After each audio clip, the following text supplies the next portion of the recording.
Hey guys, Rich Lopez with the Drop Time Traditions podcast, episode 120. With me tonight is Mr. Kevin Bishop of traditionaljunk.com. He's one of our show supporters. How you doing, Kevin? Hey, Rich. Good seeing you again, bud. Likewise, man. You keep Appreciate the getting invite. you keep getting younger every time I see you. No, I'm not fatter and grayer and balder and all that bad Hey, stuff that comes with I age. like that T-shirt, by the way, and Thank you. rightly so because you picked up a couple of piece bighorns recently, which we're going to Yep, talk about. Um, sure. Before we continue, I just want to recognize the show supporters. Traps Feather Rests. Daryl Dameron makes the best damn feather rest on the planet. Traditional Bowhunter Magazine, my Bible since day one. Sauk Trail Archery. Mike Roberts just hitting it out of the park with his bows. It's every time he puts a bow on the internet, I call it a boner, BOW/NER, because it's exciting. Whiskey City Trad Gear, WCTrad.com. I've got David coming on Thursday, so Good. I'm looking forward to that. Jesse Savage Blacksmith. Jesse is an incredible artist. Check him out. I always had a fascination with forges and blacksmithing, and he took me to another level here.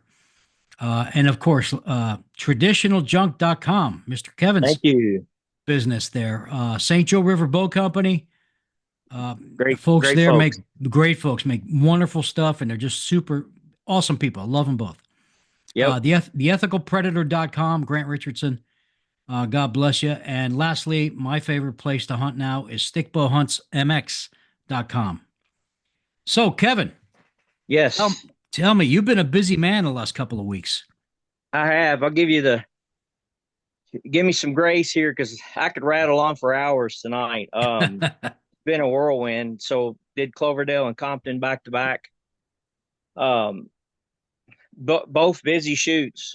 Um, yeah, so that's what I've been doing the last 2 weeks. Just hustling bows. I set up as a vendor at both shows, Okay. so sold a lot of bows and then bought more than I sold, which is par for the course. That's what we do. Yep, yep, that's what we do. Yep. Yeah, I was in So Baltimore last month and I bought some bows and I told my wife I can't ship them back, but she's like, "Yes, you can. You've always done that." So, right, yeah, I'm sending an empty box to my buddy in Baltimore who's going to load all the bows up and ship them back to me. So, sure. I got a bow from you today. In fact, I picked it up at the post office today. oh That yeah, Yep, yep. Picked up at Sanders today. It was beautiful. Loved it. how did the box look? Any problems? No, box looked good. Everything was good. Tips were Okay. good. Everything was good. No, it was great. Yeah, I Appreciate started that. investing in the 200-pound crush rating boxes from Hmm. Uline. I mean, finding boxes back in the old days, you used to do it just like I did. Went to Home Depot, wherever, Hmm. or baseboard heating places. Hey, you got any empty boxes? Well, there's nothing like that here in Florida, so I got to buy boxes. Right. Right. Yep. What do you Yeah, I do? hustle. Are you buying What? raw material and making your own boxes? No, I've got a lot of sources for boxes. I've got people on the lookout for boxes. Like for example, at my church, the maintenance guy and I are friends, and he saves me all of his fluorescent tube boxes, and I've got people saving me bubble wrap. So everything I've got is secondhand. I got a friend who flips houses, and he saves me like he'll run across carpet tubes and stuff like that. So I've got a never-ending supply. I'm friends with the local archery and gun shop. They save me compound bow boxes, and they sell occasional recurves, but I just cut the compound bow boxes down. Right. So I've Split I've them got it and down then to a splice science. them. Yeah, yeah, yeah, yep. I make them. I make the compound bow boxes into kind of like a triangular shape, so Hmm. that way they're less prone to crush. So yeah, I've pretty well got her down to a science. But So everything's secondhand. I don't buy anything but tape new, and I've got a good source for tape even. that's awesome. I mean, Yep. yeah, I my wife works at Costco, so Okay. part time. So whenever there's stuff going on, any shipping stuff, she goes, "Hey, do you need this, this, and this? I'll get it, and it'll be my Right. cost." So yeah, pick it up. Right. So let's start with Cloverdale because that was before, obviously, before Compton's. Right. I've been wanting to go to Cloverdale probably for about 40 years, and I've never been. Yep. Yep. So, now one, I got to say this. I meant to say this in the last podcast. I drop a lot of names, and it's not. I just want to be clear. It's not bragging. It's just I've become friends with so many people over the course of 40 years, and also I like to give those folks credit sometimes too. Mhm. So, I apologize in advance if I sound like I'm name dropping. A lot of these guys people know, a lot of them they don't know. So, it's just they're at all these shoots, and some of them deserve mention, so Dave Ogle puts together Cloverdale. He's been in charge of that for the last, I'm going to guess, I don't know, 5, 6 years or so. Mhm. So he's really built Cloverdale back up. Um, Great shoot this past shoot. I think they did something different on Thursday, and they had some kind of special shoot on Thursday, and it really boosted attendance and camping. So I was there Wednesday, and then Thursday, or no, yeah, Wednesday night, Thursday, Friday, Saturday was pretty busy. Um, Weather was decent. There wasn't a lot of mud to note, because I know that's the legend of Cloverdale is the mud and the rain. But yeah, it was a great shoot, man. I mean, I sold a lot of bows, uh, found some cool bows. Uh, uh, Found two bighorns within 3 hours of each other, which nobody believed, but I did. I found two one pieces within 3 hours of of each other at on Thursday, which I collect bighorns. A lot of folks know that.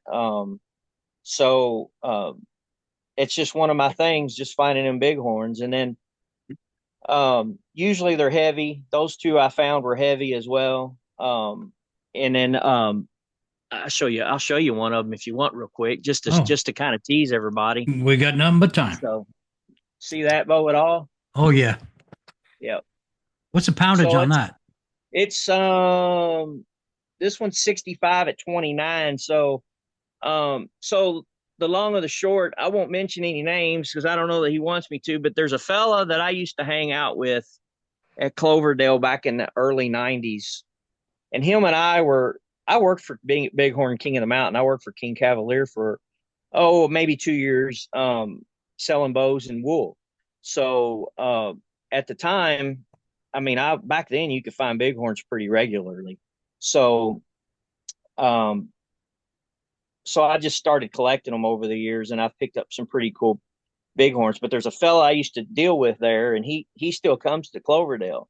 Well, he knows as much about bighorns as anybody I know. He's forgotten more than I know, and he has he is very precise in taking weight off the bighorns, and you can't tell it. So, for, I've just talked to Daryl Dameron today, actually. For me and Daryl talk about bighorns all the time, and Brandon Stahl bows. But I picked up a set of 77-pound limbs at Cloverdale. Most people would have never given them a notice, and I gave them to my friend, and they were wide limbs. They were the wider limbs, and I've got an 1 5/8 riser, and he was able. He just called me 2 days ago and said, "Hey, I was able to get those limbs down to 1 5/8, and they're at 51 pounds now." Oh, my God. So So, did he take the meat off the sides? yes, correct, and Okay. then tapered them, and you can't tell it. And he didn't have to take any glass off of it at all. He said he hardly had to take any glass off at all, because he'll sand the glass down on the belly if he needs to, or the back, whichever. Um, and then he's just a master at it. So so he's my go-to guy. In fact, he brought me my two of my older one-piece bighorns, and refinished those for me, and I got those back over the weekend. So there was a pile of bighorns down there. Steve Kitchens had some, Oh, my God. Steve and Kitchens. I have not heard that name, God, since 1997. That's the yeah, last time I yeah, talked to Steve. yep. Steve's a bighorn guy too, Okay. and there were some other guys down there that that's bighorn country, because Fred didn't live too far from there, and he had a hand in the Cloverdale Club in the early days. So um, there's always bighorns floating around down there. But Now, did you know about the lefty 47 pounder I had? one piece. No. Mm-mm. Yeah, I was at ETAR maybe 15, 20 years ago. Okay. This guy had it on the blanket. He wanted $150 for it. Boom. I didn't even bat an eye. Here you go. Boom. 150. Here you go. And I couldn't believe it because I've been looking for a lefty one piece You for don't see them. you don't see them. And especially at low weight. So Right. that was, G Fred was there with Teresa doing the wool thing. And I Sure. walked up to him and said, Fred, do you remember this bow? He goes, that's my handwriting. I sure do remember this bow. He goes, I did not ever make lightweight bows back then. So it was a special order. And so he was gracious enough to sign it, but I was stupid enough to sell it down the road because, you know how it is. Ever seen it again or know where it's at? No. Well, maybe I'll find it and then I'll try to swindle you out of something. Okay. You don't see left-hand bighorns. I mean, I've maybe seen a Mhm. hand of them. Mhm. Oh, I like I mean, that. just a. So this is. I mean, I love the blonde in this bow. I don't know if you could see that or Oh yeah, not. I could see perfectly. It's got some beautiful Yeah, birthmark. yeah. So this one was refinished, but yeah, it's now 56 at 29. Perfect. So Perfect. I still shoot somewhat heavyweight compared to a lot of guys, I guess. I still shoot 57, 58 pound. So that's I mean that's comfortable for me, and that's a 60-inch bighorn there. So that's a brown glass bighorn. It's a little bit later bighorn, mid to late 80s. So yeah, it's been a big I saw one, let's see. I saw one bighorn at Compton. So there wasn't there just it's different environment, different stuff you see up at Compton. Yeah. So we were at Cloverdale till Saturday night, Sunday, and it was a great show. The funny, I collect weird stuff, and over the course of the last 2 weeks, I just did not find much in the weird category, or Mhm. the Mhm. oddball, 40s, 50s era type stuff. I mean, even bear stuff. I think I seen maybe two or three like 5960 Kodiaks. And you know something? Um, Bear doesn't do anything for me anymore because I've yeah, collected it all. You've collected it all. It's like, yeah, God, if I look at another 59 Kodiak, I'm gonna vomit. right. It's just they're out there. There's just so many of them. The market is saturated. So I don't want to hear that it's rare or scarce. Maybe a 56 incher with a maple Yeah, window. Okay. right. Now we're talking, but they're out there. I mean, Bear made so many of the bows out there. So that's why I always focus on the weird and the unusual. I would agree. Yeah, I would totally agree. It's rare that I keep a bare bow anymore. I did find a weird Kodiak hunter last weekend, from my buddy Bob Clark out of Illinois. He finds some stuff, and it had the weirdest birthmarks. It had the real blondish streaks in it. I'd never seen one like that. So I'm hanging on to it for now, just to wait and see. So, I mean, I'll probably end up selling it because I don't typically keep stuff like Kodiak Hunters or Magnums or anything Right. like that. Um, so then I end up, your buddy and my buddy Jerry Oliver ended up heading up to Compton early. He got that big camper, and we stay in there. Was he singing in the morning when you guys woke up? Oh yeah, yeah. He's always singing something. Hmm. Yeah, he's something else. Um, so then Travis Snyder from Stick Bow Supply, we all three we bunked up Oh together yeah. now the last three This is shoots. like the three amigos. Oh, dude, it's crazy. So Jerry went up early, and I thought, well, heck, I may as well go up if he's already up there. I've got a place to crash. And Hmm. so I think I went up on Wednesday night. So I always make these plans and these arrangements and these sidetracks, these hookups on picking up stuff. So Yeah. I've brought it up before, about me purchasing Phil Grable's collection up in Lansing. So I made arrangements with Phil's wife to come up and make a visit. and pick up some more stuff that I had left there prior. So over the course of the last couple of months, I've always got deals going on, and I'm trying to make arrangements for stuff. So a friend of mine, and I won't name him because I don't know that he would want me to, he contacted me about a very special bow.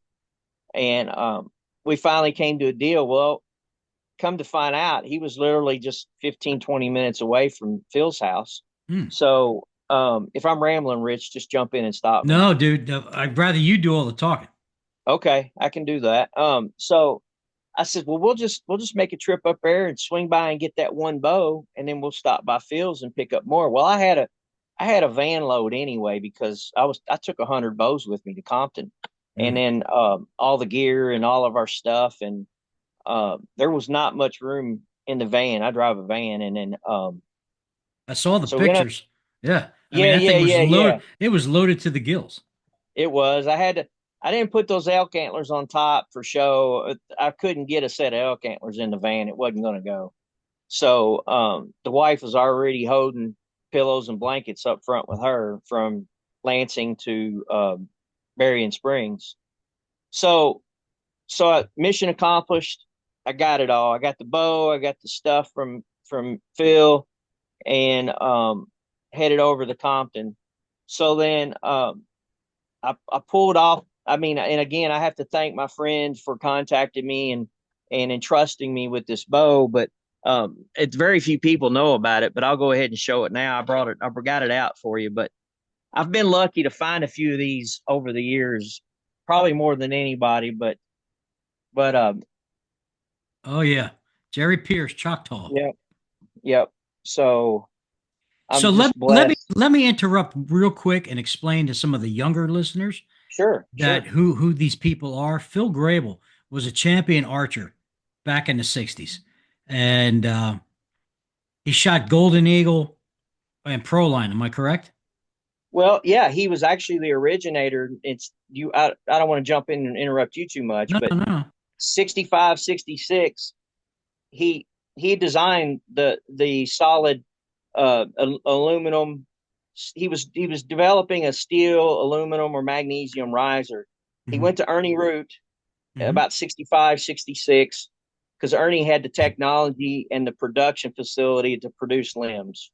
So they basically combined their brains, came up the golden. They developed basically a company called um, uh, Archery Research, Hmm. and that's where the Golden Eagle was born. So then 67 is when the perfect score was shot in Vegas, and it was now his name's escaping me, but it's Bob. Pickering? Shoot, I can't remember. Huh? Was it Pickering? No, no, no, no, no, no. It was shoot, I can't remember now. I don't know why I'm drawing a blank. So when they shot, there was actually three perfect scores shot that weekend, but the first score, the first perfect score was shot with a Golden Eagle, and then the second and third perfect scores were shot the same weekend later that weekend by two other guys shooting Golden Eagles. Jugger Gervais was one, and I don't know why I can't recall their names, but and then it was on. I mean, it was game on. I mean, Golden Eagles were the most popular indoor target bow around.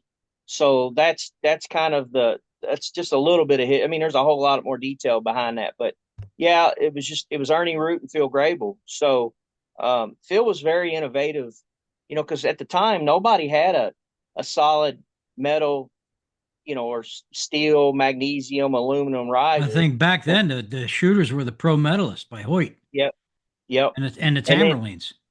correct, all wood or composite. I mean, phenolic. So then when the Golden Eagle won Vegas that year, then everybody had them. I mean, you saw them. Groves had them. Carroll had them. I mean, the list is long. Bear started producing the magnesium risers. Everybody had a magnesium riser. So they were just more stable. There was no torque. So that's the history behind Phil a little bit. But yeah, and then Pierce, um, Jerry Jerry passed in 2000, but Jerry was building bows. Him and Pat Sebuhar were building bows in the 80s, and then it grew from there. Jerry designed or came up with the Pierce points, and Jerry never sold bows. He gave bows to friends or he Right. donated them to auctions. So I was unfortunately, fortunate. I was fortunate enough to meet him and talk to him at length. right, yep, he's just a humble guy, Hmm. giant of a man. Um, he was a great hunter too. Hmm. Um, just a you know quality guy, man, just a quality guy. And he had lots of friends, and thanks to all those friends of his, they brought me into the fold, and I became friends with Jerry. Not more than anybody else, because he had a lot of great friends. Some of which I'm still close to today. But Jerry, I was a collector. All those other guys weren't so much collectors. So Jerry gifted me with some pretty cool stuff that I still have today. So you saw me at PBS last year. So I had my PBS or my Jerry Pierce display, Hmm. and words just kind of gotten around that that's kind of one of my things, and I've accumulated a few of them. So yeah, I've been really blessed, man, really blessed. So yeah, it's been a great. I mean, I've had a really really good spring and summer at shoots, finding some rare stuff. Um, I thought I'd show you this bow here because you know about this bow, but you haven't seen it yet. I found this one at Tennessee. At the Um, Tennessee Classic where it rained at every the day. Tennessee, yeah, at the Tennessee Classic. Let's see here. There we go. I just applied for Medicare, so Really? you know what that means, right? What's that? You guys will get to see me all the time next year. Well, that'd be good. That'd be good. We got an extra So bump. Jerry Oliver's new rig, it's huge. Yep. I'm like, dude, it looks like the living room that I have in my house, my single family home. That's how big Right. this thing is. It's like, oh my Right. God. Yeah, It's funny about Jerry. He doesn't listen to podcasts or watch that stuff. I know. He He's doesn't. nuts. It's not his thing. So No, but I can um, send him porn and he'll love it. he's a pretty mild mannered guy, really. I He's know. I know. energetic. I've known Jerry for, I don't know, 35, 40 years. Well, he bought the first bighorn for me when I was selling bighorns in 1993. Well, let me tell you about Jerry and folks. Jerry Oliver, PBS member. I spent a week with him in Mexico and I consider him a lifelong friend. It was like Yep. a brother from another mother. I love this man. Yep. I cannot say enough great things about him. And actually, he called me a couple weeks ago. I was in the airport. Where the hell was I? I was in Baltimore. My wife and I were coming back from a wedding back to Florida. He called me. He says, "Man, I hate to tell you this, but I can't go to Mexico with you this year. Coming." I said, "What's up?" Because I have a lifetime chance to go moose hunting. I was like, Mm, "Yeah, really? Do it, man. That's a bucket list thing for me." sure. So, Yep. but yeah, Yep.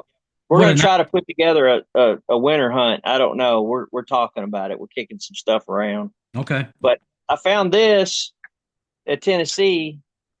I don't know if you recognize it or not. Uh, So is that a this one piece Schaefer it is. Yep, it is. and made by So Paul, right? yep, this was built in December of '83. And again, another friend of mine. Um, he called and told me about it, and I said I want it. So I don't have friends like that. How do you find these people? I'm so blessed, man. I when that's like I told my wife. I've been in this for 40 years, 40 Yeah. plus years. You and I You're have known really each my other about that long, but we never right. physically met until last year. Well, thanks to my family. I mean, I got to thank my uncles because I've been into this my whole life. Hmm. But so yeah, I told her, I said, so 40 years later, all the stuff these fellows are wanting to get rid of stuff, and they call me, because they know that I appreciate it, or and I'll tell them honestly, if it's something I'll keep or if it's something I'll sell.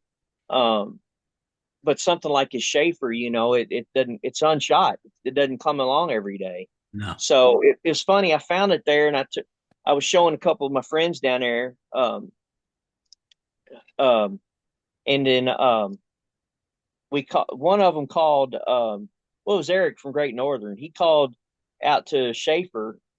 He called Dave Windauer's wife, who still has the records from when Paul was building bows, Oh, and she according to the serial number, she could look up and see when it was made. So the crazy thing it about seems like she's very involved. I reckon so. I don't really know her. I can't Okay. remember her Yeah. name. Yeah, but the crazy thing about this Schaefer is, almost it's like bighorns. Almost every one you see, they're heavy, Mhm. and this one's marked 65 pounds at 31 inches. Oh my God. So it's Yeah. actually fairly reasonable. Yeah. But the thing is, since it's unshot, I don't want to ever shoot that thing. Have you strung it and pulled it back? No, I haven't. I'd like to No, know I'm if afraid I'd to. like to know if it stacks at all at 20 your standard 27, 28 inches. Yeah, it tell you, it's real similar. It looks like an old Howitt. Yeah. The riser looks very similar to a Hmm. Howitt, For which I sure. think that's what he basically somewhat copied his design off of. So Well, yeah, it's remember the Savage Deathmaster, Bob Savage? yes, Another Howitt kind of looking boat. yep, yep, yep. Or it kind of resembles the Browning Safari. Okay. Safari, the first version of it. It's kind of Hmm. got a little kick in the front of the riser. Yeah, yeah, Now, do yeah. you remember a bowyer by the name of Don Kilgore? Hmm. I don't. Okay. Well, here's Mm-mm. my eye candy. Let's see it. Oh man, Look at the laminations. wow. I've never seen one, Rich. Okay, Is well, it he for sale? did everything's for sale. Wow. Everything's for sale. I mean, look at this thing. I mean, so I couldn't find the picture today, but I have a picture of him actually putting the finish on this bow, a black and white photo, which Is if that I the decal, or is that what is that down on the down? Yeah, right there. That's wow. that's I think that's a decal. Yeah, I think it has to be. And then he hand wrote the bow's information in the center of it, and it says DK 498, 30 pounds at 28 inches, 71 inches long, and down below it he wrote Kilgore. So Never seen one. this is on So loan to tell me. me what you know about it. Okay, so this bow was made 61, 62. I have a picture of him actually putting the finish on this boat, which he did with a paintbrush. Okay. He didn't have spray equipment back then.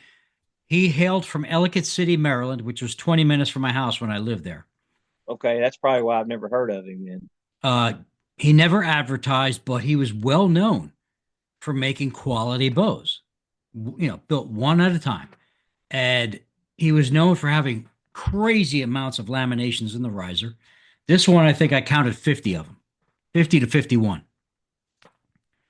Um, there's a hunting model I know of in Maryland that I'm going to get my hands on. A buddy of mine, close friend of mine, has it, and it's a 58 incher, similar riser, but it's Brazilian rosewood and all the laminations that go with it. Okay. Um, funny story. I found him when I lived in Maryland, of course, because us collectors, we research and seek people out. I called his house, and this is probably around early 2000s. So he probably was well into his 90s by then, as was his wife. His wife was not friendly at all when she answered the phone. Mm, She mm, thought I was a salesman trying to sell them insurance or something, and immediately just blew me off and hung up on me. mm. And I couldn't even I couldn't even like hamna. I was like Ralph Cramden from the Honeymooners, Right, trying to get a word in. And I called back again. I said, ma'am, I'm not selling anything. I'm an archery person. right. And it took about 3 phone calls, and she finally put me on the phone with him. And I went to set up an appointment to meet with him to go to his house. And that went down the drain. He got sick and went into the hospital, and Mm. that's the last I heard of it. And he wound up eventually passing away. Mm. But yeah, that's how close I got. But I do have Wonder what pictures. happened to its stuff. Oh, uh, at this point, 2025, I'll never know. Yeah, yeah, Maybe there's some family members in Maryland. I will research that tomorrow because I do have access to some police stuff where I can look yeah. people up because that's kind of what I used to do, you know. Um, but Wonder it's how many bows he made because I don't think I've ever seen one. um, well, I only know of two, Okay. and this one's Yeah. on loan from a buddy of mine, Nick Smith. Um, he loaned it to me that in the premise that I find him a bow that he's looking for. So Yeah. I might Right. I might have to send him your way so I can keep this thing. Sure. But at any It's rate, funny. It's funny how, my collecting interests have evolved over the last 40 years. There was a time when you couldn't give me a target bow. I oh didn't heck, want nothing to do with them. there was a guy that went to ETAR every year. I forgot his name. I wrote it down, and I should have been better prepared with names. But again, name dropping is not cool unless you have permission. Right. This guy was a maniac, super nice guy, had a super camper like Jerry's. I was there. He says, "Hey, come on, meet me, hang out. We'll hang out." This guy, I'm in his camper, and he's pulling out bow sock after bow sock after with the most obscure target bows ever on the Oh planet. my gosh. All of them mint condition. I'm like, where did you get these? He goes, I picked them up here this weekend for like pennies on the dollar Oh, because nobody wanted target bows. This is back in late '90s. right. I'm like, oh my god. He even ran ads in the footed shaft Yep. looking for target bows. You Yep. might you might remember that. Yeah. Yeah. I used to get Lamont's paper. Mm-hmm. And I don't even know what's going on with that company now because I've got people complaining to me that they can't get through to these people that run it. Yeah, I have no idea. I've heard some rumblings, but I don't really know.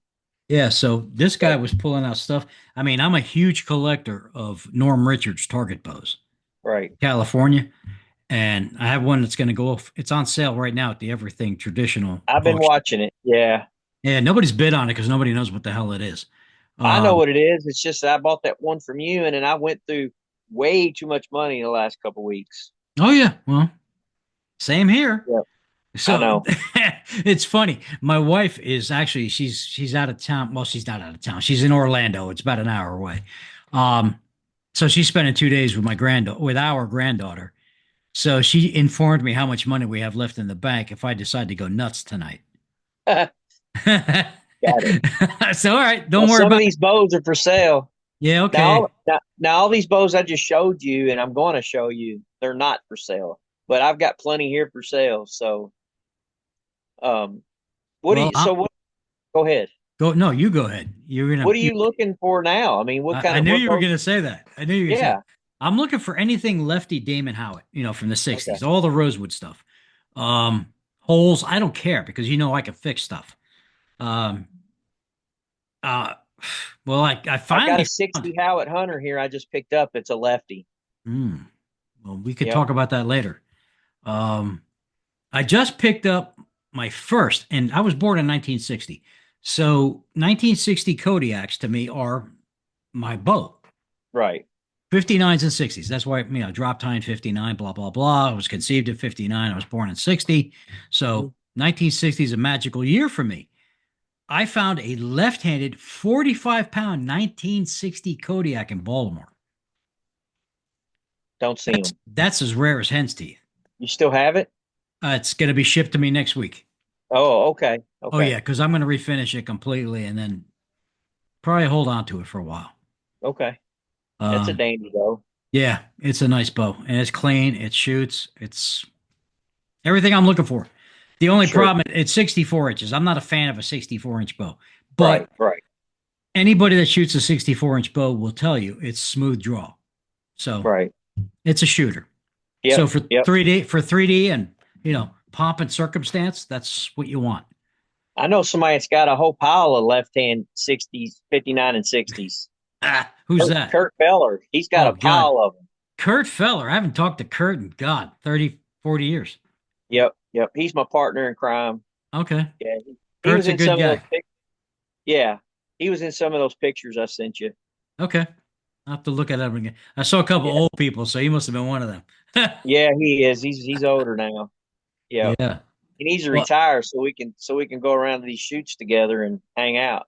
yeah. I told my wife, I said, "You're going to be a widow when I retire." She goes, "What do you mean?" I said, "Because I'm going to all these shoots. You'll never see me. I'll be gone Right. the entire summer." Yep. You'll be doing what I'm doing. You'll be setting up selling bows so you can keep buying bows. Yeah, I don't know about that. I just like buying. Well, I am selling stuff, I'm selling bows to finance my hunts. I'm starting to get Sure. into some hunts now, so Sure. Sure. it's I one get of those that. things. It's one of those things. Hey, let me show you one I got here. Yeah. Keep Speaking showing them. speaking of Norm Richards. All right, here's a Richards bow, and he always Okay. signed the front of it, said Yep. Richards. This one is a cardinal. So in the early 60s, he made a line of bows, and they were all named after birds. The Sure. cardinal, the robin, the osprey, Oriole. oriole. Right. This Yep. one's 37 pounds, 28 inches, 70 inches. Again, look at the contours on this thing. Beautiful. It's absolute. Look at this thing. Look at the wood in That's this thing. probably the only lefty in existence too. Probably. Yeah. That's beautiful.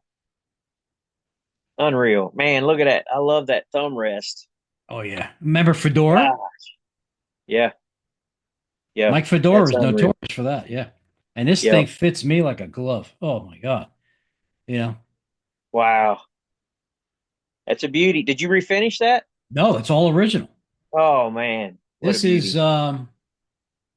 what is this? It's got Shedua, zebra wood. Yeah, the stripe is zebra wood in the center. Let me Yep. bring it around this way, this way. Yeah. Shedua, whatever you want to call it, zebra wood, and this is flamed babinga, waterfall babinga. Okay. What an amazing bow! Oh, and Wow. there's a strip of golden rosewood in here. That's amazing. Amazing. This is like erection material. You Yeah, just don't see that stuff, and to be honest, it's hard to put values on bows like that, yeah. because one other problem you've got is there's really not that much demand. Yeah, There's a handful of hardcore guys out there, but it's hard to put a value on that stuff. I think I think I paid 325 for that bow. Mhm. Only because I Yeah. just knew what it was and I knew I was never going to see another, especially Right. in left-handed. Right. Um, Are all left-handed your bows bows. left hand? No, I got righties here too. Okay. Yeah, and I'll show them another time. I got Damon Howitts that I've gotten from Tim Cardinal, Sure. um, and another one from Nick Smith. Um, I think it's a Palomar, a 63 Palomar, but it's just crazy. I mean, I just when I see Rosewood, I just boom, my head explodes. I have to have it. I can't stand. It's one of those things. I have to have it. Yeah. Yeah, it's I a agree. drug. It's a drug addiction, but drug addiction in a good way. I'm not doing drugs or buying booze. I'm buying bows for Christ's sake. I Well, you mean, know that you're not going to see it again if you pass on it. exactly. And Yeah. let me tell you a story about that. So back in March, the traditional bow hunters of Florida have their annual shoot, Hmm. and there's a guy there, a friend of mine who's originally from Michigan, but he snowbirds here. No, I think he Hmm. lives now in Florida. Not going to name drop, but he had these bows from the dude George Burney. Yeah. Hmm. Okay, had the big holes in the riser. Yeah. I've got one. Yeah, well, Caledonian. yeah, he had two of them. They were both in fairly decent condition. They needed some work, but they were clean. $100 a pop. But Oh I my ha- God. but I had to go shoot. My buddies were busting my chops. I came back and they were gone. I'm like, son of a bitch. So how it goes. Snooze, you lose. I should have I've just. only seen one of those in the wild, and Well, I bought it. Did you see the last podcast I did with George I, with I saw just a part of it. I was too busy with shoots, but I have not got to see the whole thing. yeah, check it out. Yeah, it's pretty amazing. He pulls one out and just boom. It's like, oh my God. Yeah, Bernie was an interesting guy, man. And So, actually, do you know Bob Bruno?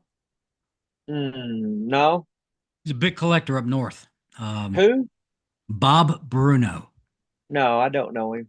Huge collector, classic target collector. He's coming on the podcast. So Good.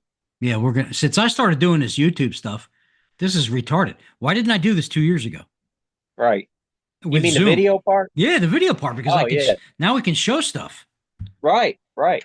So this is I guarantee my the Spotify thing's going to go down the toilet and the YouTube's going to take off. Right. So because Yeah. people could see eye candy.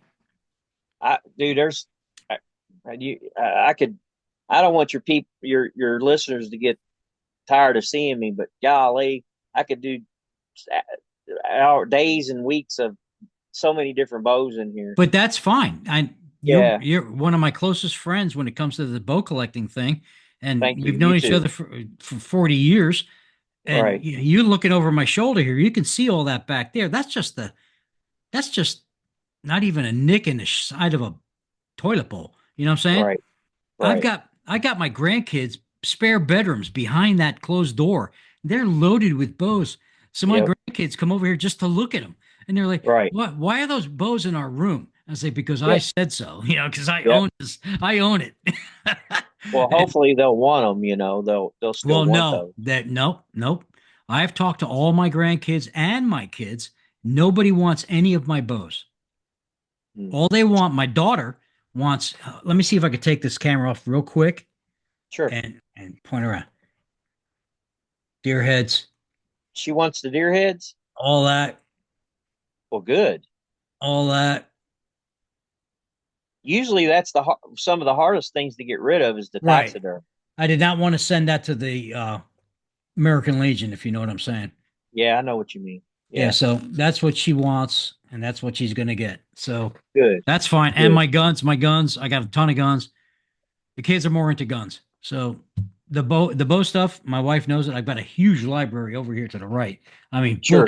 books, pure cases and cases of vintage magazines. I mean, really scarce stuff and in good condition. I'm going to unload all that before I get to the Right. point where I can't do it anymore. I don't want to burden my family with stuff. Right. Right. Well, not to plug anything intentionally, but I think that's part of the reason why the show uh and the website has kind of blown up a little bit because of they're needing an outlet to get rid of stuff. I mean, I get calls if if not daily, almost about every other day about stuff. Hmm. And it's really kind of a sad commentary on the generations after me and their lack of care for history and sentiment and Right, right. and artifacts. So it's kind. I mean, I can't buy it all. I was just talking to Gene. Me and Gene Hopkins talk pretty regular, and in fact, I'm going to tell you a story here in a little while. But we were talking about that the other day. Um, just how it's just a generational thing. So Hmm. I learned from my dad to be sentimental and to preserve family, family artifacts and family heirlooms, and it has somewhat carried over into my son, thank God. But he didn't want it all, Right. so that's why I created the website was to so I can start thinning my own personal collection out. Now, what does your So wife think about this mentality, this man, mental? I almost brought her in here on this. Um, she she's really supportive, more so than most wives would Yeah. be. She went with me to Compton actually. So then part of the reason she went was because she went over and spent a day and a night with Sharon Brum. Her and Sharon are really close friends, and Mhm. she wanted to spend some time with Sharon. And then so she uh, and then she visited with Phil Grable's wife when we went up for a visit as well. Mhm. Um, so yeah, she's extremely supportive. I'm very, very, very blessed that my wife is very understanding, and but she knew what she was getting into when she met me. I mean, I couldn't have been more blunt about what my life is about, And of course, it's Yeah. changed. We've been together 10 years. It's changed drastically just in the last 2 or 3 years because of the website and the show. Yeah. So the website's it's a one man show for me. But I mean, I do that. I do everything by myself. Robin Conrad does handle my website as far as updating stuff and Oh making yeah. changes to the Shout website. out to Robin Conrad. Yes, She's yes, oh my God, she's a saint. She's an angel. he's great. Yeah, but She helped me. She helped me with the T-shirt. yes, yeah, Robin's very gifted, and but my wife helps me with the show. So, and then there's I've got a team of guys, and by the way, I want to make mention of something here in a second, if I could do it without busting up. But I got a team of guys that help me with the show because I got to have volunteers to help people load and unload and Hmm. kind of manage things. And then Dave Darling's got some great help there too. So Yeah. Nate They, Smith is one of my right oh, hand I guys. love Nate. Nate's a great guy. Yep, that's in fact Semper Fi, brother. yes, me and Nate set up next to each other at Compton, and there's some other guys, Nick Kuhlman and uh, Bill Dow or Dudley. All those guys are supportive, but I don't know if I don't. I just want to, just in remembrance of Doug Roach. He passed a few weeks ago, and Doug was my biggest supporter of T-Cats, and Yeah.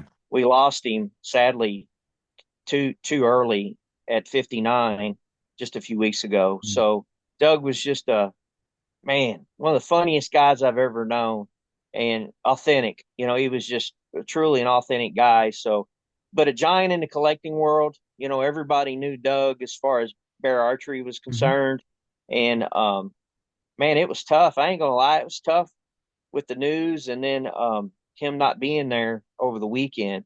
But the good news is all of his buddies and Keith, Keith Snyder, all of his buddies came to the show this weekend, and we all got together and got to recollect some memories and stuff. So, because Yeah. Nate, and Doug set up together last year at Compton, and I may have sent you a picture or two of that setup. But Yeah. yeah, man, it's always tough when you lose one of those guys, Well, you know in our something, community. we don't know our expiration date, okay? Only the Yep, man up there does. And yep, so my advice to people, and I live by this credo every day. I live today like it's my last day. yep, I'm serious. I am as serious as a heart attack. And people that know me closely, they know that I'm a serious guy. And I yep. cherish friendship and love and family. And like I embrace it. Right. You Yep. only have It's one life. funny. You only have one life, and you're going to be resurrected as a dog turd. So you know, Yep. That's right. It's live it, funny. live it well. That's right. I don't want to get too sentimental because I can be sometimes, but Oh, I am too. um, this was the last Compton at Berrien Springs, Yep. and I see a lot of these folks at these shoots more than I see my own family, and Yeah, right. yeah, and I've known them. I've known them for 40 years or more. Hey, And, did you get to meet Jeff Nowak? He was at mm, the shoot. He was at Compton's. yeah, I've met him before. Okay, Hmm. I didn't know that. Yeah, So, yeah, yeah. I've met him before.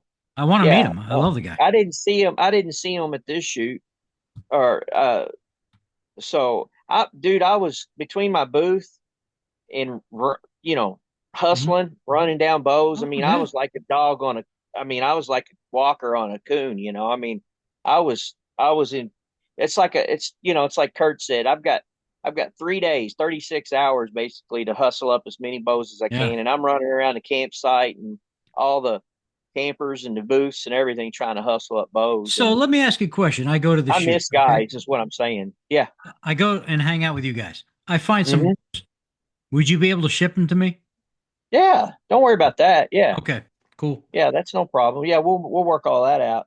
In Okay. fact, just yesterday morning, it seems like after a big shoot, everybody's coming off their high. They're all amped up over the big shoots, and everybody's calling each other and texting and messaging. And Oh yesterday yeah. morning was off the chain. My And phone was exploding the entire weekend.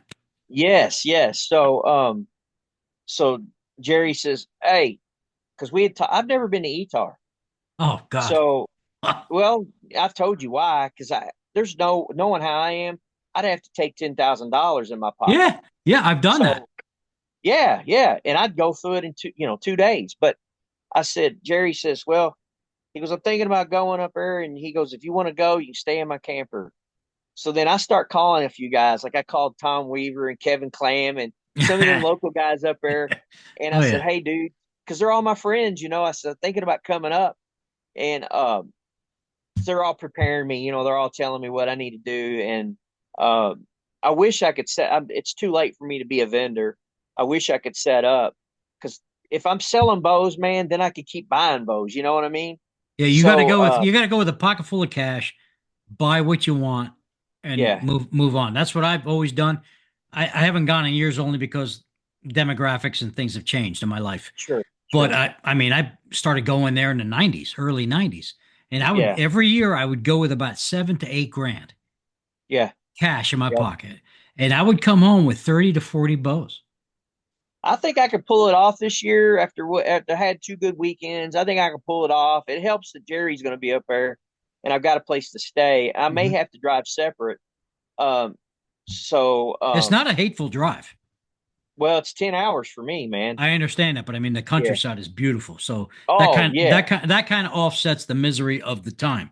Sure, sure, sure. I've never been up in that part of the country. If I had nothing to do, I would fly into Indianapolis and I would drive with you Well, we could to make that happen. keep you company. Yeah, yeah, yeah. We could make it happen. I'll tell you dirty So jokes yeah. for 10 hours. Oh golly, it'd be pretty crazy. Yeah. So yeah, I'm pretty sure I'm going to try to make that trip this year finally once and for all. I hope you And do. I hope you do. yeah, You will not regret it. right. So I'll bring a few things up there probably, try to hustle up a little bit and sell Take some down things. stuff. They have big sellers up there. Dude, I sold so much takedown stuff the last 2 weeks. I'm about Hmm. out. Yeah, that's a good They thing. were nuts over bear takedown stuff.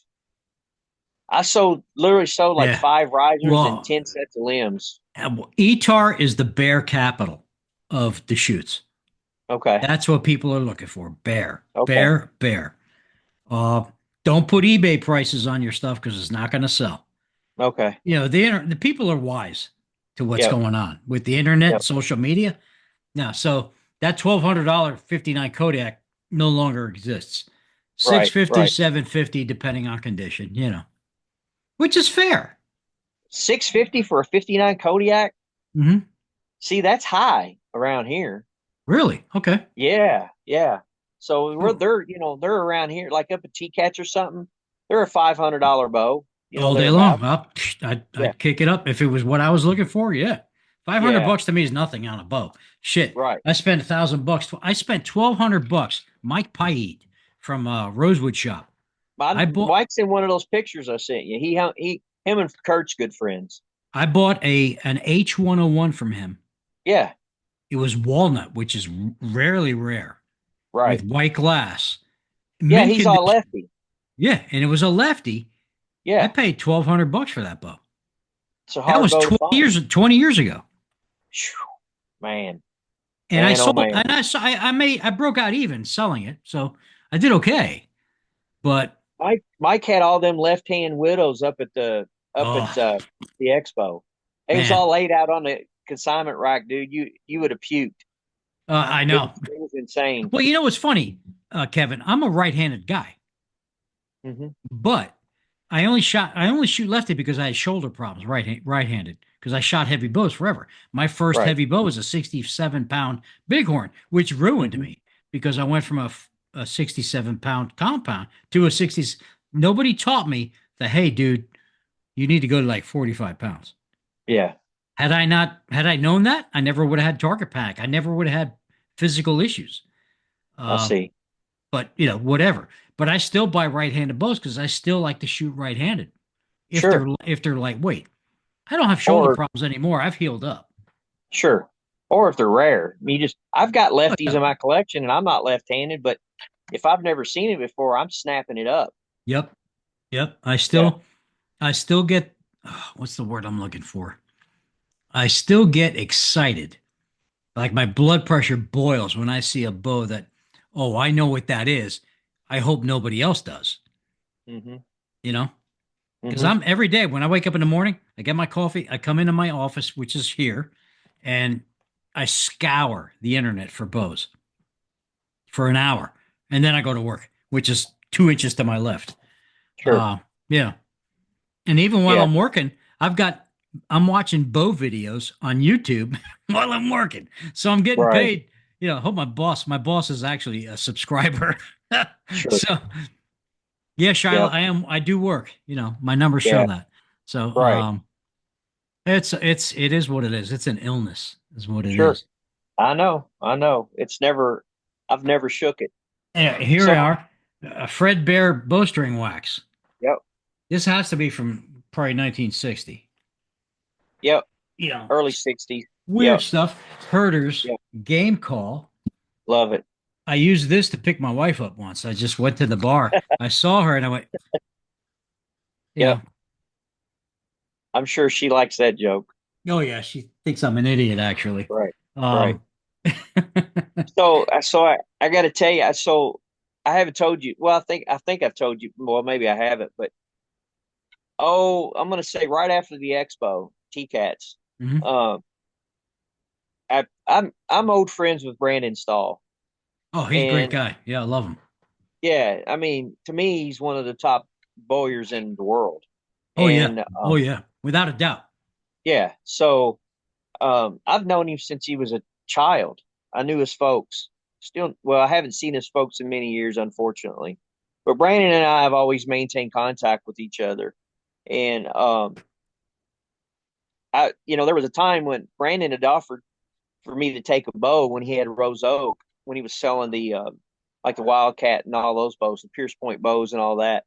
And I did not take him up on it because I felt bad. I didn't want to take a bow that I couldn't pay for at the time. And Mhm. um, so then fast forward to a few months ago, and I contacted Brandon, and again we're close friends, and I asked him to build me a bow, and which he doesn't take custom orders, but I asked No, him if he'd consider it, and he did, and I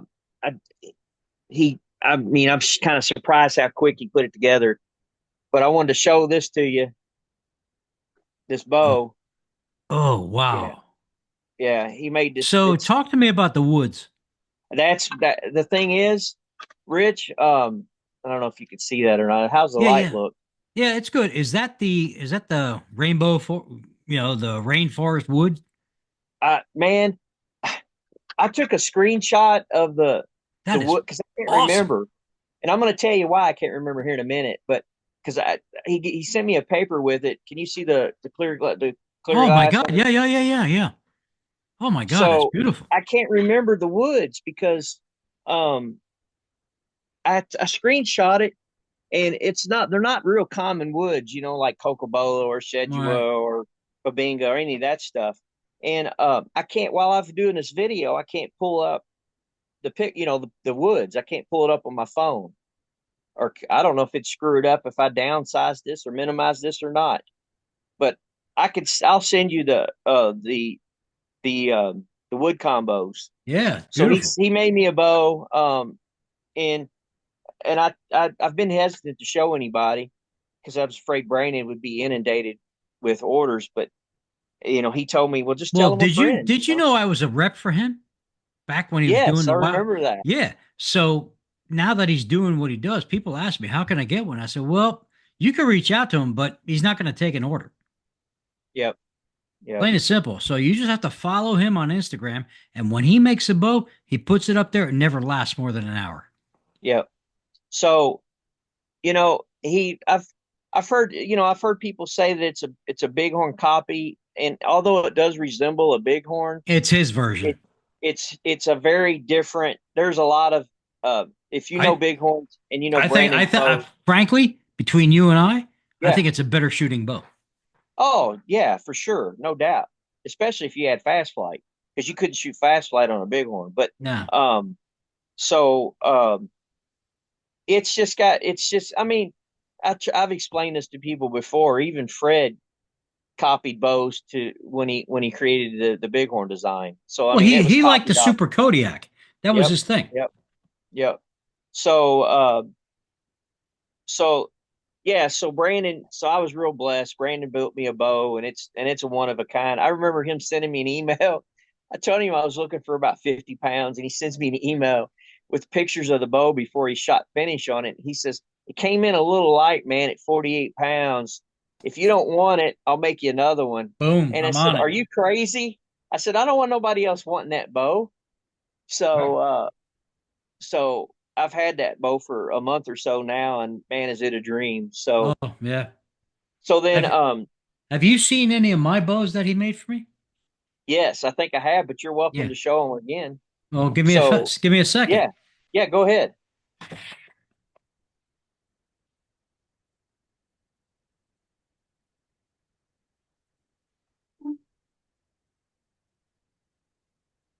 Man, this is turning into a pornographic bow show. Oh wait, I'm going in another direction here in a second, and we're still Brandon talk, but you'll see. Okay, so Man, look at that thing. wow, And of course, I found a dude that sent me parts for the Delta quivers. sure, So I've been bastardizing building Delta quivers. I love it. I You picked know? up 3 deltas in the last 2 weeks. Oh my God, I love them. I think they're the Yep, best quiver made. That and the ace in the yep, hole quiver. yep. Um, Here's another one. Of course, I have to Oh have wow. arrows that match. Oops, Oh man, that's a sweet setup, dude. that's green. Oh man, wow, wow, man, Yeah, folks, this is bow porn at its best. You know, man, dude. and the arrows were made by a late friend of mine, Mike Shaw from Pennsylvania. Give him a Yeah, shout out to him and his widow Sue, good close nice, friends of mine. Yeah. beautiful, Rich. I'm jealous. Well, So, it's artwork, man. It's just complete artwork. so I got to tell you this story because it comes back around to Brandon. So Friday night, um, this was later in the evening. I'm going to say 6:30 or 7. I'm closing up my booth for the night, and Gene calls me, Hopkins, and he says, "Hey, can you come over and help me appraise this collection?" And I said, "Yeah, I'll come over and help you." So I come over, and it's boxes of old books, and it's a pile of bows.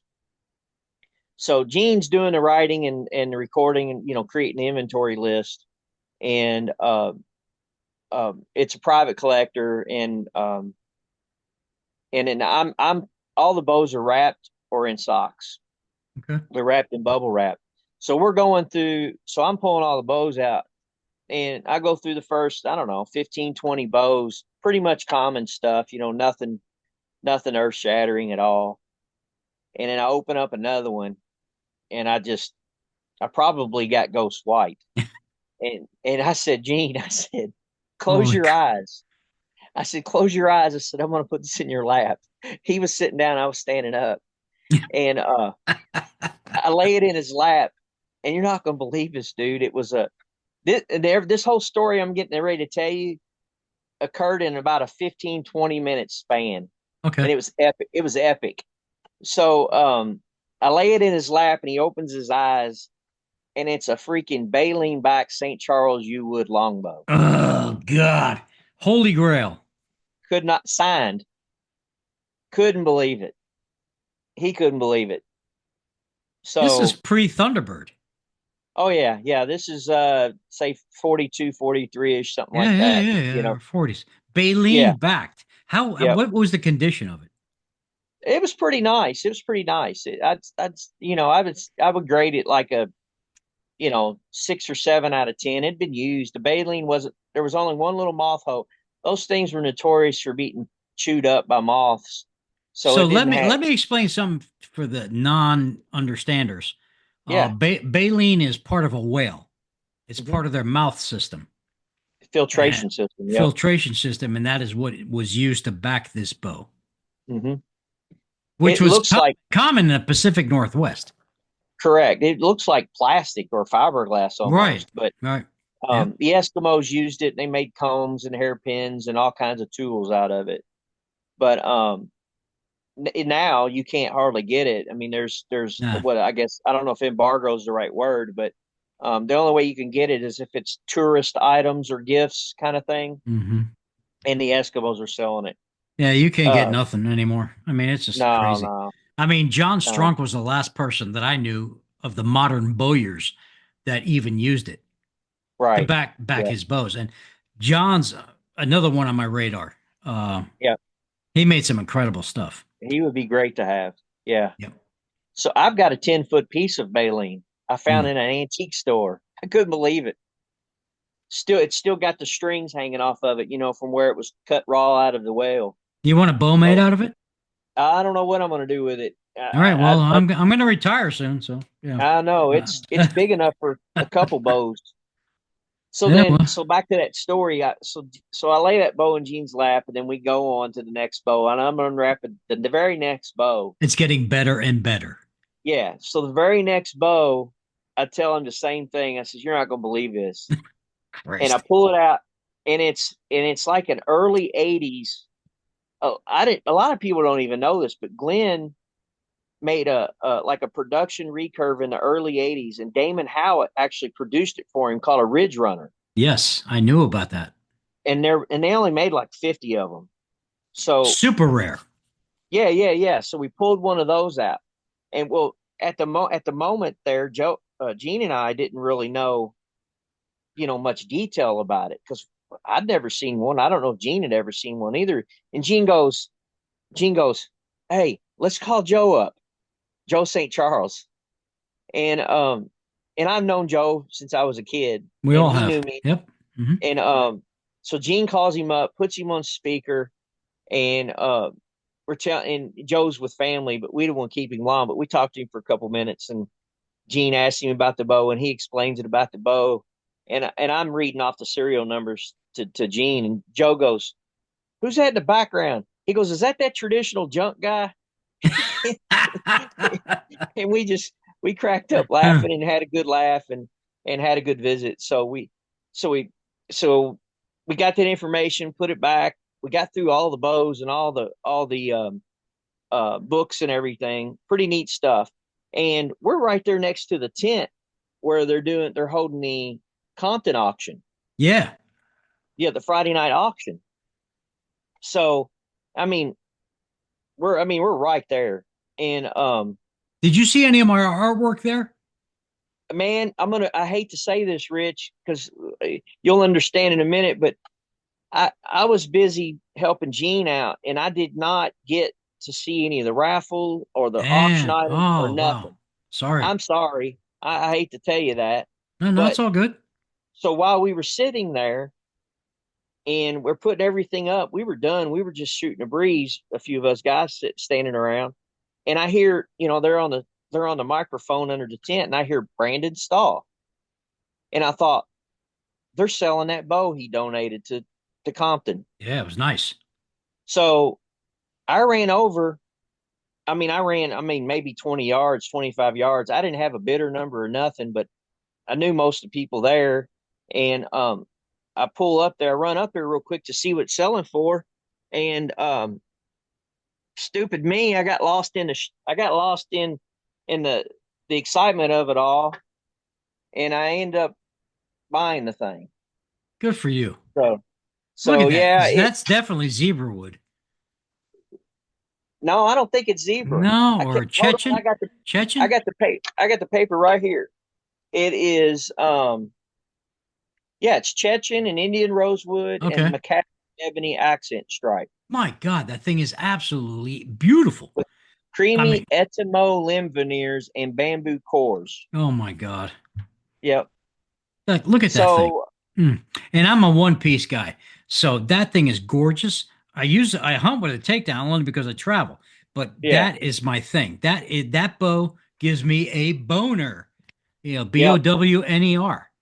I hate Um, to say this. I mean it sold way too cheap. And that's one reason why I jumped in because I didn't want to see it go. I mean, it didn't like go for yeah. little money. I Well, mean, it still brought that's what decent credit money. cards are for. So yeah, So had I been there, forget it. You and I'd be scrapping over that one. yeah, yeah. So I snapped that up, and I was real happy with that. Good, good. And so now I've got two brand new Brandon bows, basically. Not that Right I in. need them. They're both righties, correct? Yes. Yep. Okay. Yep. But Because if it was Brandon, lefty, I'd be making you an offer right now. I know, I know. Um, yeah. So it was a great weekend, man. Made some killer memories and Hey, saw some killer thank bows. you again. Thank you again for sending me the photos of you and the guys and Jerry. I mean, that made me feel like I was there. And Yeah. that's important to me because, Yep. I couldn't be there because of life. And, it's funny. It's like my boss goes, "You're going to retire, right?" I was like, "Well, kind of like you keep paying me." So I was like, "Ugh." It's one of those things. It's like, Jesus Christ. Because when you retire, you really have to watch what you spend. Sure. Yeah, the Yeah. money's not endless like it is when you're working. Right. So it's Right. like it's crazy. It's a crazy decision I have to make. So I understand. I've got 12 months to think about it. Yep. Um, Yep. but So you're yeah, going to work next year too. I have to because my wife is exactly 1 year and a week younger than me.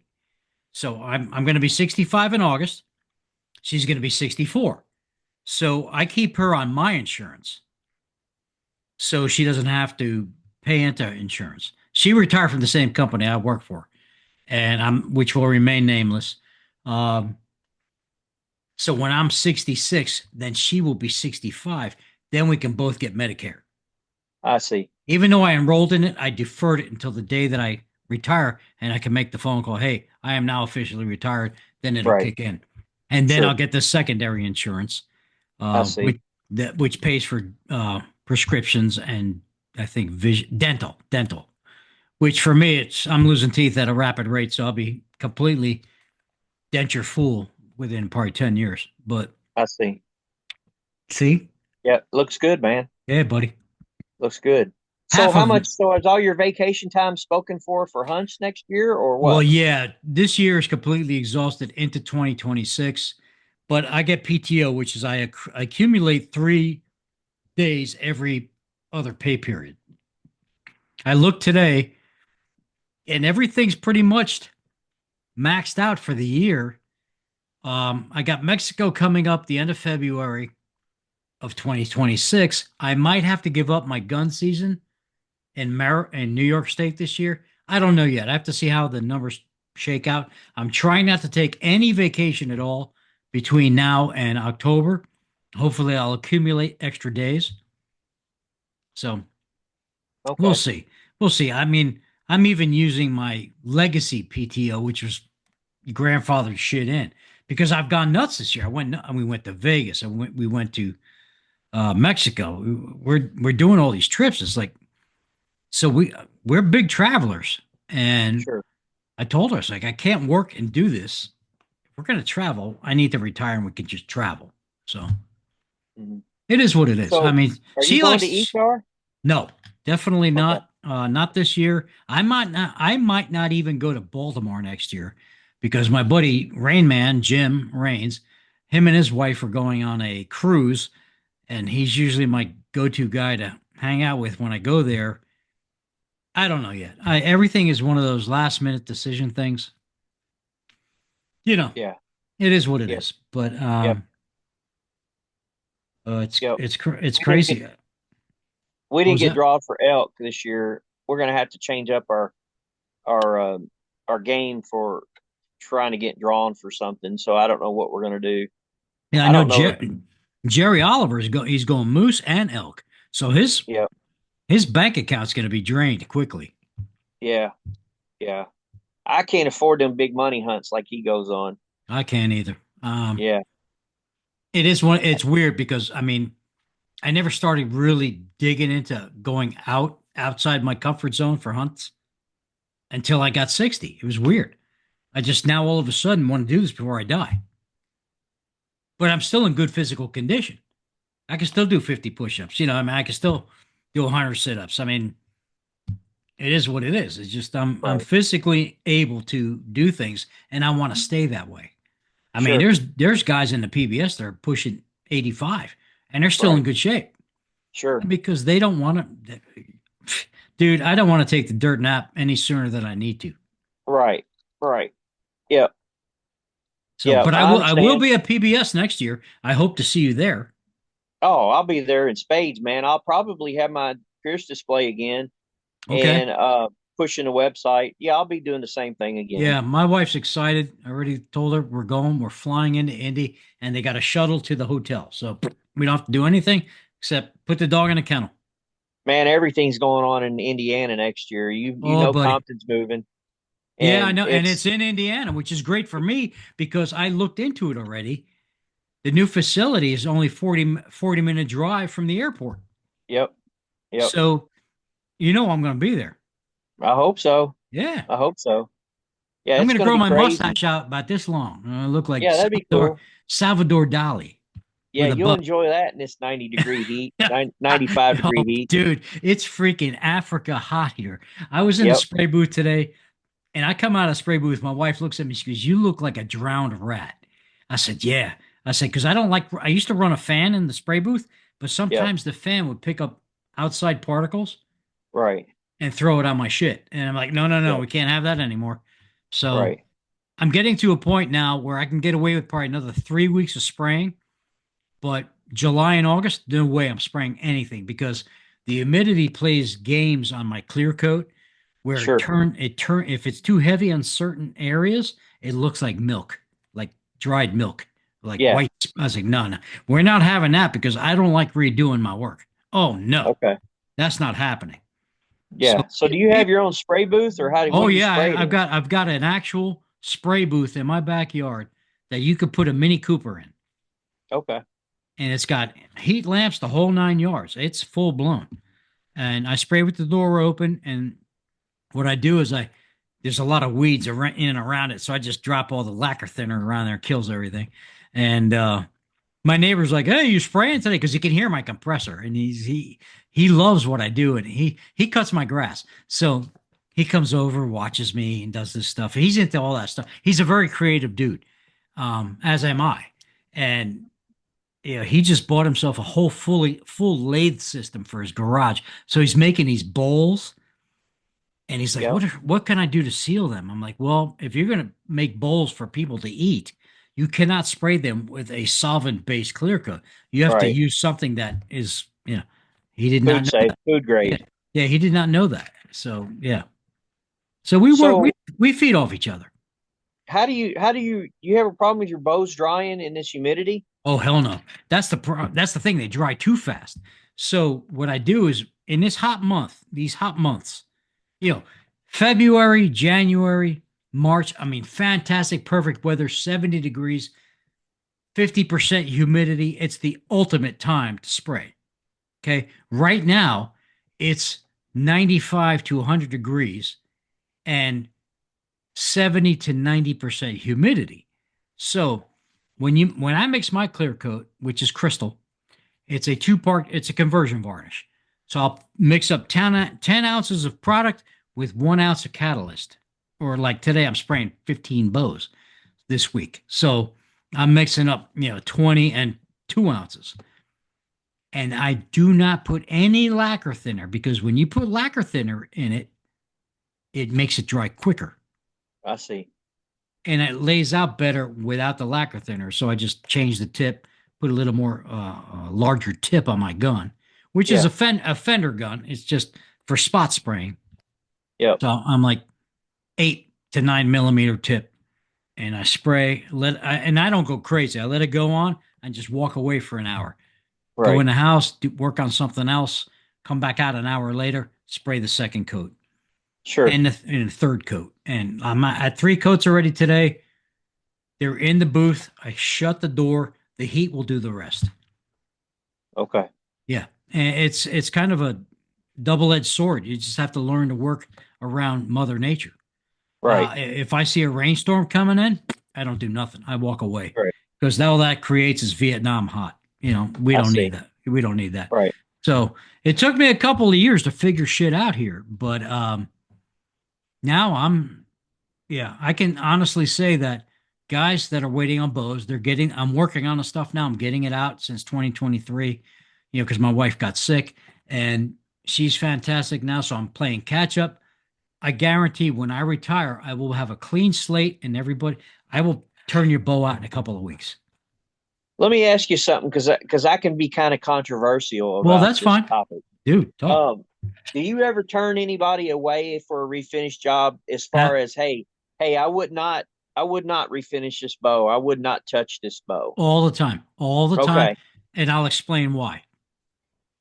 All right, guy calls me. Yeah, I've got this Ben Pearson. And I'm looking at the bow. It's probably worth $100, soaking wet. Yep. Dude, I charge 235. Do you want to Yep. spend 235 on $100 bow? Right. No. Right. But I will teach you and I will send them tutorials and how to clean it up, make it look good. Right. So I take them to a better level without being insulting. Yep. Or Yep. have a guy sends me, well, I got one here. It's actually, I'm looking at it right now. It's a 68 Super Kodiak. It looks beautiful, but it's actually shit. Because Yeah. I have to put it in fluorescent lighting and you can see the crazing and the finish. Yep. Whoever refinished it before me did a shit Yep. job. Right. So yeah, it needs to be refinished. So, and it'll be refinished proper by me. Right. Um, Okay. or if I get guys, somebody bows it, it's got a little nick in it. And the guy wants to refinish the bow. I said, no, I'm not doing that. You're going to kill the value of it. Okay. So let me jump in there. Yeah, So this is where I'm gonna bring some controversy to your show here. do it, baby. So yeah. So and I don't and I believe you'll understand when I say this because of what you just said. So I hear it way too much about guys want to quote unquote restore or refinish a bow that, in my opinion, has no business being touched. And Yep. here's why I say that. To me, as far as collectability of being a collector, patina, historical significance. There you go. I love it. Um, uh, let's see.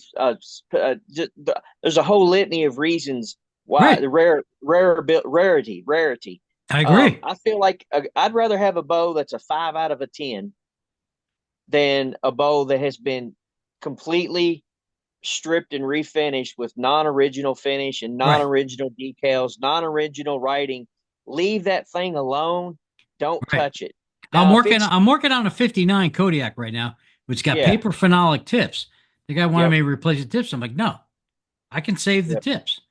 yeah, yeah, I right, soaked them in Loctite 420 and yep, smoothed it all out. They're brand yep, new now. They're brand new. yep, yep. So I This know you blow, appreciate that yeah. because you can't duplicate the writing on some of these bows. You can't duplicate a signature. You can't duplicate some of these decals or stencils can't be duplicated. Nope. So, and then the finish, the finish, some of these finishes on some of these bows you can't duplicate. Well, So, people ask me, can you give me that hand rubbed look? I said, well, it's going to take me a little bit. It's harder for me to do that than to do hmm the hot rod finish that I produce because hmm I'm an artisan. I've worked on custom vehicles, cars. That's my background, so pinstriping, custom painting, clear coats. I mean, I could do a Ferrari finish on a car, on a bow, hmm or I can do a shit job and give you a $135 refinish, sure, you know, but right, I don't do that. I refuse that shit. right, Uh, right, Send it to somewhere else. sure, I don't have time for that. I have time for perfection. right, I have time right, for beauty and right, sexiness. sure, And that's what I do. right. I will take your tired 70-year-old wife and give her 35-year-old breasts. I guess that's one way to put it. Yeah, buddy. Because that's the way I You're think. That's my brain you're is always, I'm looking at the big picture, yeah, you're the surgeon. kind of, sort Yep, of. yep, But as yep. what John Vihey from upstate New York calls me, the Hocus Pocus Lopez. But I whatever. I mean, he coined that. I It is. like it. I can. There's nothing I can't do, but Yep. we need to have a discussion about what you have because there is some stuff like you said. You should not touch. Leave it alone. Don't touch it. Nope, Even leave it if alone. it even if you think it looks crummy, just leave it alone. Well, let me pull So another, yeah, let me pull another bow out. yeah, and I'll keep talking. I've seen guys with $50 bows, $50 piercings or junkers. Yeah, Look at it. Look at um, that. Look at that inlay work. I mean, forget amazing. about it. It's got some weird, sight things going on. Right. But this inlay work, this is an original finish. Like, this is the worst part about the whole bow. Yep. But other Did than they add that, that? Did they add that stabilizer bushing later, or yeah, was that? somebody did that aftermarket. This It's this is back an then they Oriole. could drill holes in anything. I mean, it's stupid. I mean, oop, I've there we seen go. holes drill. Oh, that's amazing. I've seen holes drilled through bare coins before. You've probably seen that. Oh, I've got a bag of them. Yeah, it's Yeah, mind blowing what people would do to bows. I have drawers and drawers of bare parts for takedowns. Hmm. So if anybody's looking for bare parts, I'm your guy. Hmm. Or Um, you could just sell them to me. I could. Yeah, well, I'm always looking for parts. Kevin, you and I, our relationship has gotten better and better as the year or two has gone by, Yep. and I appreciate that. Well, I appreciate you, man, for sure. I mean, you've So you've helped me and the website out and the show out so much, and it's very much appreciated. no, the people that support me. I will support you till the day I take my last breath, and that goes for all of y'all. Yep. Um, so we talked earlier. What am I looking for? Anything lefty, Howitt, and bear takedown related. Okay. Me and my bear. I love my greenies, my green Right. stripes. They're the cat's ass. I am hunting now. Behind me is a green stripe A riser, a new one, and I got this off a dude on eBay, and he said, "Oh, it's just plain." He sends it to me. It's got like crazy waterfall bubinga, and I'm like, "Yeah, really? Okay, whatever." And that's going to Mexico. You know, Okay. it is what it is. Uh, at any rate, what else we done? What else you got? You got anything else to talk about to show Well, I me? wanted to, yeah, that oh, there's all kinds of stuff to show you. You see this I don't know if you see can you see this magazine rack lamp stand here? Yeah, yeah, yeah, yeah. I don't know if you could see that or Is not. that is that is that a magazine rack made by shit? The name is on my tongue. Talk to me. It's probably best guess is it was made by a factory employee at Bear Okay. out of Blimbos or Was that like what they would consider a lunchbox special? yeah, Now, did you get exactly. that from a guy, a buddy of mine named Walter? No, I actually got this Okay. from Bill Hinckley. Oh, I Bill. got Yeah. this one from Bill Hinckley, and I've got another magazine rack up here that I got from CJ Esmond. I think I got it from CJ. So funny story, and I'm going to put a post on this later in the Yeah, week. I made a toilet plunger. yeah. I put a handle from a bear green Kodiak Hunter. So I cut the wood off the toilet plunger and put the dowel in the handle. So now when you plunge my toilet, it's a bear plunger. Oh wow, that's cool. I've used bear handles for everything. Door Sure. handles, cabinet handles, you name it. I don't know if I don't know if I showed you this. Speaking of very talented and skilled bowyers, and you're a rock and roll man. I don't know if you saw this behind me. Yeah, I saw it. It was in, oh, yeah, Eddie Van Halen. Yeah, Hey, yeah. buddy. Yeah, that was in Fred's hand. That was so Monty Dunaway. I don't know if Oh, you've I ever know. heard that Oh, name. I know.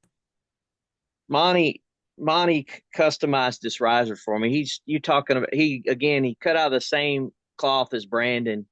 Um so I Monty's a good friend of mine, good close friend of mine. And there again, he's another Jerry Pierce type protege. He never sewed bows. He would build bows for and I got one of Monty's takedowns hanging up here too, but he would donate bows to auctions and and events. And he didn't build a lot of bows. I'm going to guess he probably built, I don't know, less than 100 bows. But Monty lives about an hour from me, and we're friends. And I got him to paint that for me. It's beautiful. So I'm a big Van Halen guy, Oh yeah, so and I am I. Yep. thought that'd be cool to have.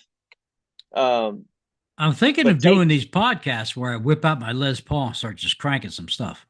that'd be cool. Yeah, it doesn't hurt to mix some stuff in. Um, I mean, I've got, dude. There's, I'm I looking don't at know your how many. background. It's crazy. Look at that Yeah, stuff. I don't know if you could. I'm gonna pan here a little bit. Oh my God. Yeah. Yeah. Bow Let me candy. pan back this way. Let's see. Yeah. Yeah. You are obscenely obsessed. It's too much stuff in here. That's okay.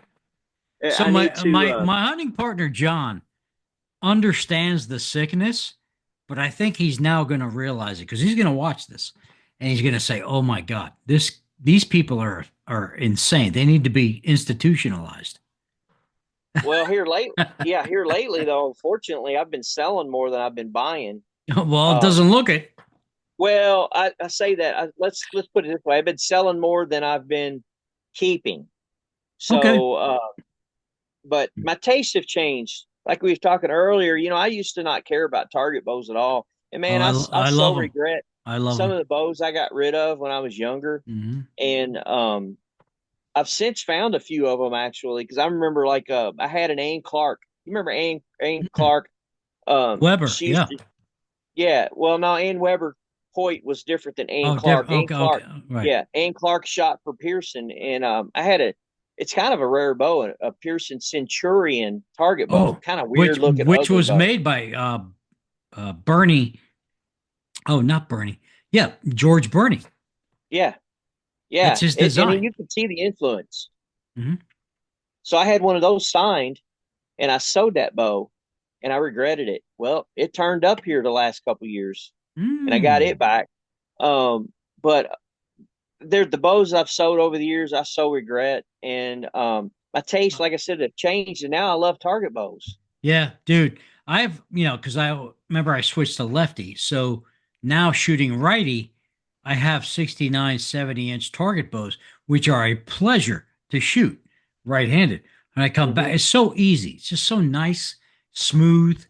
You don't feel the poundage at all. Right, right, So, yeah. yeah. Let me see what else I got back here. I got just let's see. There's a cool little high speed knife edge.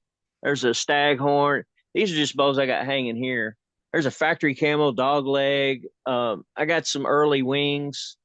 Um, early wings, and then let's see back here. You probably see I got the little 44-inch herders bows. I got Yeah, the I one see with that. Hmm. there's a really radical target or flight bow Hmm. with the big overdraw. I don't know if you see that or not. Yes. Yeah, and then there's a Drake, and there's a Halcom Raider, Oh, Pakula. I got a bunch of Drakes behind me, Yeah, which belong to Tim Cardinals. I'm not going to pull them out now, but um, we could save that for another time when we do like bow porn. yeah, And I like having you on because this is great for collectors to listen to and see other stuff. yeah, yeah. Eventually I'll get these Grable. I've got a just a ton of Uh, Grable bows. so And real short, let's do this real quick. So yeah. you got Phil Grable's collection, but then Hmm. I understand Don Poppy Hmm. has made risers. So yeah, so here's the We're history not going to show behind this. that. We're not. I was told not to show this, and I'm not going to show it. But we will. Don wants to get this nipped in the bud before we do it. So, Yeah. So I actually talked to Don right before you and I came on. Uh, and I talked to Don fairly regularly. So great story. I think I may have told it on here before, but the long and the short is when I got into Phil's garage, um, I knew or thought that there was potentially some jigs, mhm, some mhm. fixtures, and some maybe some raw bow billets or some materials. So sure enough, there was. And Don asked me if he could be part of that because it was kind of my deal. And I said, yeah. I says I'll share it with you because I'm not going to do anything with the risers and the limbs anyway. Right. So we got in there. It was kind of epic, really, because we found tubs of risers and limbs. So so Don, Don's a skilled bowyer as well. Oh yeah. So Don, we made a trade, and Don took all the risers. They were all unmilled aluminum risers, and he he's basically, the long and the short is, he's going to build bows. Yeah. So which was his plan all along. No secret there. So um, Don has been working on this project for quite a while, and I think he's getting close to uh, to putting something out there and putting Yeah. out the word and some He stuff. asked me to wait till August to Yep, get him on. yep, Yeah. So yep. I So, get it. Totally cool. But I but just we're want to good. I want to put the flavor out there. You know what I'm saying? Yeah, that's what I told him. I says it don't hurt to create a little buzz, about it, because Don's extremely skilled. And to be very honest, Rich, it even though it's let's see, it's a 60-year old, or almost 60-year old Design. uh design. It's going to be fresh and new to most everybody. I think it's going to take off. I Yeah, do too. Jeff. Yep. I do too. I'm excited for So, it. I'm excited for it because I did shoot a golden eagle years ago, mhm, mhm. and they were awesome bows to shoot. Yep, yep. Being a So, collector, I've collected it all. So right, right, right. So I'll leave it at that, but it's going to be exciting when it happens. I think, Don's been very gracious about including me in on some stuff, and but he's the bowyer, and he deserves all the credit. And mhm. I told him I'd be happy to help. You Yep. too. You're happy to help, and Oh yeah, dude, I'm always available for you guys. Hey, just real quick, people, if you see my eyeballs going all over the place, it's only because I'm watching the monitors. okay, If recording levels, all that shit. So that's part of it, what it is when it comes to this. right, But yeah, right, I'm not Marty Feldman with crazy eyeballs. right. Well, I'm probably doing the same thing because I got a little icon No, in my right you're hand like corner. you're perfect. You're right there. Me, Yeah, I got eyeballs to the right, eyeballs to the left, looking down, looking up. So, yeah. but it's all good. No, it's going to be fun, man. When that goes down, Yeah, it's going to be fun when he goes. I don't know if whenever he introduces all that stuff. So yeah, I'm looking I'm forward to excited it. for him. Yeah, me too. Me too. So, Kevin, I want to thank you. We're getting down to here Don's really skilled. hour and a half, man. We're talking. We could talk for hours, but I got to cook some dinner. I know. Um, Yep. I had some wontons before we came on, so that helped me over. We're good. Yep. We're rocking and rolling. I got a vodka tonic in here. We're good. Okay. I want to thank you so much again for everything you do. Traditionaljunk.com. How else can people reach you? Do you have a Facebook page?